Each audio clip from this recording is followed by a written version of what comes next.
Recientemente ha salido una película, un film, en los cines de por todo Estados Unidos, producido por la Iglesia Adventista. Y ha tenido mucho éxito, por cierto. Creo que ha estado más de una semana y ha habido muchísima gente que ha ido al cine, a la sala de cine, a ver esta película.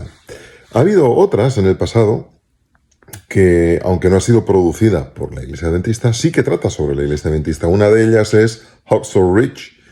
En español es, creo que era Uno Más, de Desmond II, un héroe de la guerra de Vietnam que rechazó portar armas y salvó más de 70 personas. Es una historia sobre un adventista y los valores, ¿no?, de un verdadero cristiano. Yo no voy a decir de un adventista, digo de un cristiano, porque no hay que ponernos apellidos en ese sentido. ¿Y por qué hablo de esto del cine?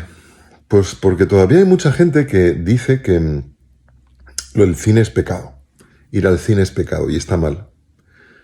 Entonces, todo lo que hemos hecho esta semana, de estas semanas pasadas, de poner varias películas, incluso en años anteriores, ¿no?, de poner películas que han sido sobre cristianos, sobre adventistas, o hechas por nosotros mismos en la sala de cine, por esa regla de 3 también tiene que ser pecado. Me sonrío. Yo recuerdo cuando yo era un niño, de esto ya hace ya bastante tiempo, que mi abuelita, decía que la televisión era el invento del diablo. Y eso lo he oído de mi abuela y no solo de mi abuela. Sin embargo, hoy en día, pues trabajo para la televisión cristiana, Hope Channel.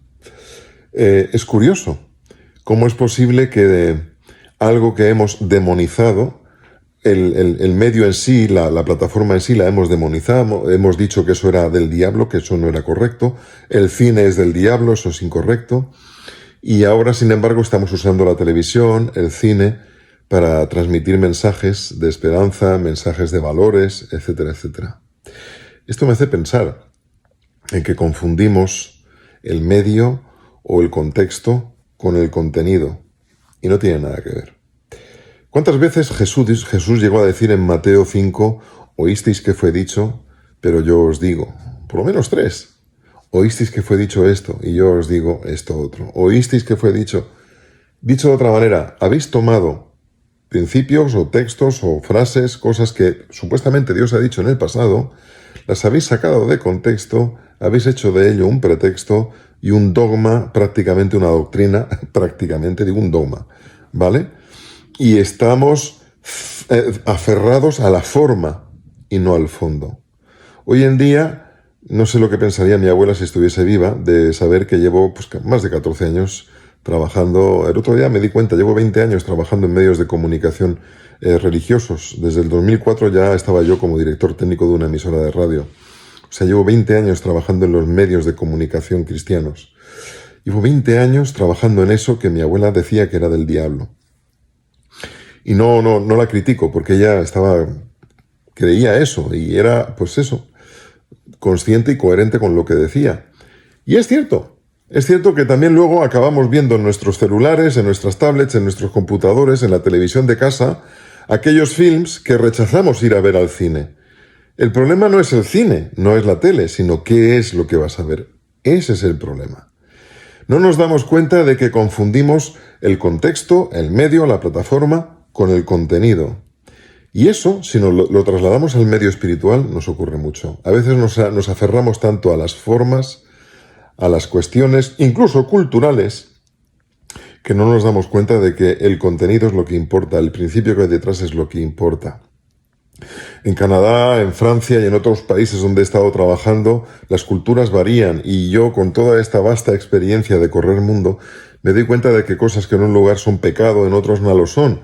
La gente en unos sitios comprende el principio de algunas cosas y en otros no. ¿Qué es lo que estás demonizando hoy y por qué? En el fondo, es algo muy sencillo. Cuando encontramos una zona de confort, de referencias, no nos cuestionamos ni siquiera esas referencias si son contextuales o si son de principios.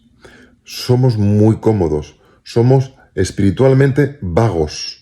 No nos gusta salir de nuestra zona de confort y cuestionarnos las cosas. ¿Por qué está bien? ¿Por qué está mal? ¿Qué es lo que hay detrás que está bien o que está mal? Eso nos cuesta mucho y nos da miedo. Y sin embargo, eso mismo es lo que nos frena de poder seguir creciendo espiritualmente. Y eso lo que hace es que nos estanquemos en el momento en el que aceptamos nuestra fe, hace 5, 10, 15, 20, 40 años, y nos quedamos en ese contexto social cuando aceptamos aquella fe. Y hemos hecho una burbuja a nuestro alrededor y la sociedad avanza y nosotros nos quedamos retrógrados, hacia atrás. No somos capaces de avanzar con la sociedad que nos rodea. Ojo, no estoy diciendo de ceder en cosas que están mal, estoy diciendo de saber y reconocer cuáles son los principios y adaptarlos a los nuevos tiempos. Hace 40, 50 años la televisión era pecado. Hoy tenemos una televisión que dentro de poco va a cumplir 20 años en mi denominación. Hace 40 años ir al cine era pecado. Ahora estamos nosotros mismos poniendo películas, filmes en las salas de cine. ¿Cuál es el principio? ¿Qué es lo que falla? ¿Qué es lo que falla en ti? Da miedo asomarse a la ventana, pero es necesario. Oísteis que fue dicho, pero Jesús constantemente nos está invitando. Y yo os digo, vuélvelo a leer, relee, reestudia por qué crees lo que crees. Y yo te inspiraré y el Espíritu Santo te llevará a toda verdad y te ayudará a aplicarlo a tu contexto de hoy.